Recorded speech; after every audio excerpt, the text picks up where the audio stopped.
नमस्कार, आप देख रहे हैं न्यूज 18। मैं हूं आपके साथ मेनका चौधरी और आज दिल्ली से एक बड़ी खबर रही कि केजरीवाल से सीबीआई ने पूछताछ की।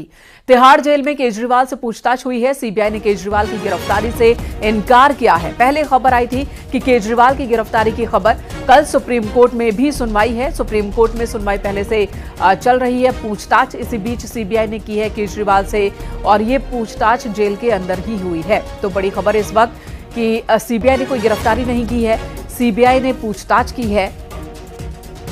तिहाड़ जेल में केजरीवाल से पूछताछ हो रही है। सीबीआई ने केजरीवाल की गिरफ्तारी से इनकार किया है। पहले आई थी कि केजरीवाल की गिरफ्तारी की गई है। फिलहाल ये मामला अदालत में है। कल सुप्रीम कोर्ट में सुनवाई होनी है। हाई कोर्ट से अरविंद केजरीवाल को झटके लग चुके हैं। उनकी जमानत अर्जी खारिज हो चुकी है और अब सुप्रीम कोर्ट में सीबीआई कल इस मामले में अपना पक्ष रखेगी।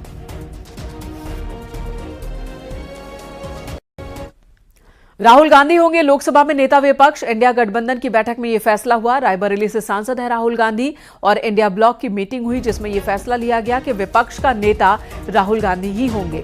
तो लोकसभा चुनाव के बाद कांग्रेस दूसरी सबसे बड़ी पार्टी बनकर उभरी है। 99 सांसद कांग्रेस के और राहुल गांधी नेता विपक्ष की भूमिका में लोकसभा के अंदर नजर आएंगे। तो INDIA ब्लॉक की मीटिंग हुई और इसी मीटिंग में यह फैसला लिया गया सर्वसम्मति से कि राहुल गांधी को नेता विपक्ष बनाया जाए। To the pro-time Speaker Bhartwari Mahtab, informing the decision of appointment of Rahul Gandhi as the leader of opposition in the Lok Sabha. Other office bearers will be decided later. That's all. Namaskar. तो कांग्रेस नेता राहुल गांधी होंगे नेता विपक्ष। कांग्रेस सांसद प्रमोद तिवारी कि कांग्रेस और विपक्ष के एक एक नेता और कार्यकर्ता की चाहत पूरी हुई।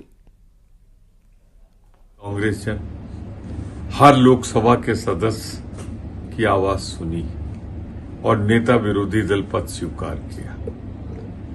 नेता विरोधी दल के रूप में अब आपको प्राथमिकता मिलेगी।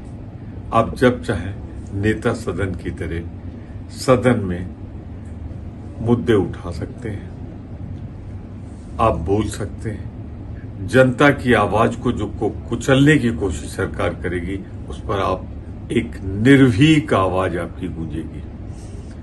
नेता विरोधी दल के रूप में आपको ये भी अधिकार होगा कि आप उन सारी समितियों में सदस्य के रूप में बुलाए जाएंगे जहां चयन होता है देश के सर्वोच्च संवैधानिक तमाम पदों का। 18वें लोकसभा के स्पीकर के चयन को लेकर सरकार और विपक्ष के बीच ठन गई है। अब लोकसभा स्पीकर का फैसला चुनाव के जरिए होगा। लोकसभा अध्यक्ष पद के लिए एनडीए की ओर से बीजेपी के सांसद ओम बिरला उम्मीदवार हैं, तो वहीं INDIA ब्लॉक की ओर से कांग्रेस के वरिष्ठ सांसद के सुरेश उम्मीदवार हैं। कल 11 बजे स्पीकर पद के लिए वोटिंग होनी है। साधारण बहुमत से स्पीकर का चुनाव होगा।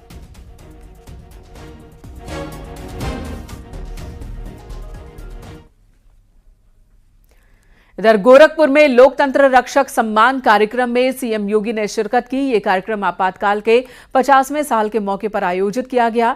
सीएम योगी ने बताया कि कांग्रेस ने 50 साल पहले देश पर आपातकाल थोपा था। कांग्रेस ने लोकतंत्र का गला घोटा, कभी कोई परहेज नहीं किया कांग्रेस ने लोकतंत्र को दबाने से। कांग्रेस की तत्कालीन सरकार ने धारा 370 जबरन संविधान में डाला और भारत के अंदर आतंकवाद की नींव रखी। ये भी कहा सीएम योगी आदित्यनाथ ने।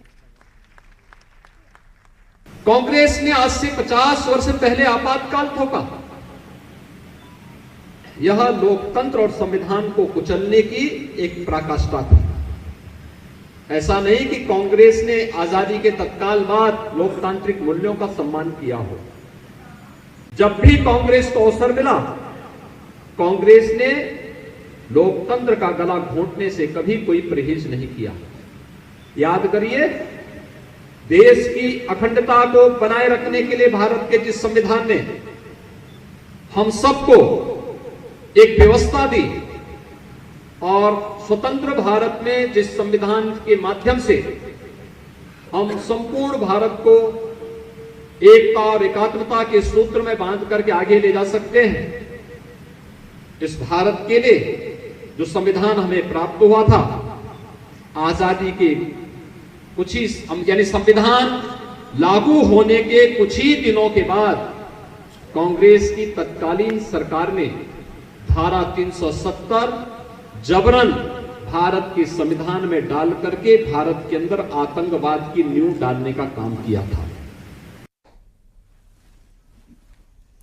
इधर योगी सरकार का पेपर लीक के खिलाफ कड़ा एक्शन। पेपर लीक के खिलाफ अध्यादेश को मंजूरी मिल गई है। कैबिनेट में अध्यादेश पर मुहर लगा दी गई। 2 साल से उम्र कैद तक की सजा का प्रावधान है। 1 करोड़ के जुर्माने का भी प्रावधान। अनुचित साधनों की रोकथाम अध्यादेश 2024 को प्रख्यापन प्रस्तावित किया जा रहा है। उक्त परीक्षा प्राधिकारियों द्वारा लोक सेवा आयोग, उत्तर प्रदेश सेवा चयन बोर्ड, उत्तर प्रदेश बोर्ड, विश्वविद्यालय प्राधिकरण या निकाय या उनके द्वारा नामित संस्था भी इसमें सम्मिलित है।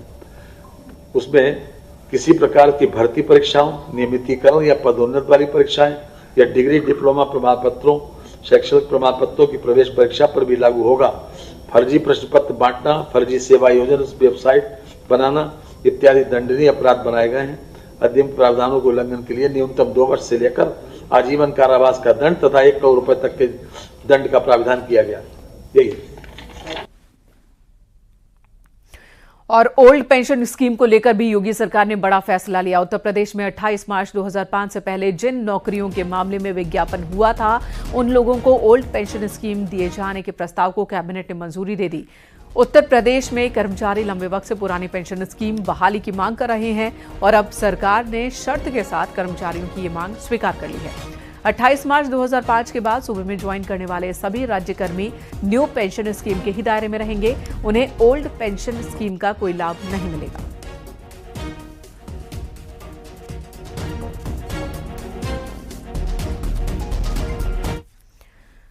और लोकसभा चुनाव के बाद यूपी में पहला बड़ा प्रशासनिक और पुलिस फेरबदल देखने को मिला। योगी सरकार ने कई जिलों के डीएम बदल दिए तो कई जिलों के पुलिस कप्तान भी हटा दिए गए। 12 जगह के डीएम बदले गए हैं। उनमें से 11 जगह बीजेपी को लोकसभा चुनाव में हार मिली थी।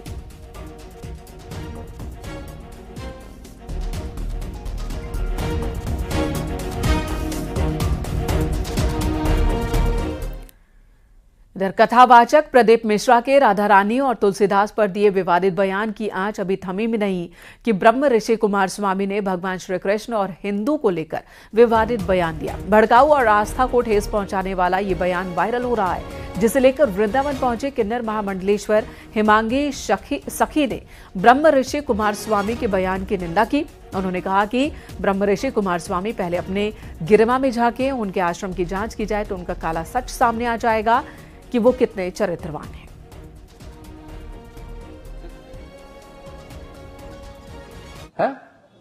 भगवान कृष्ण कहते मेरे में चरित्र नहीं है, गुण ही नहीं है।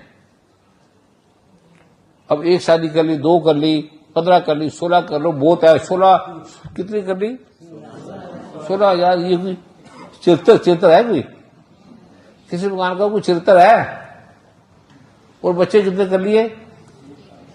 1 लाख 7 चरित्रवान करेगा।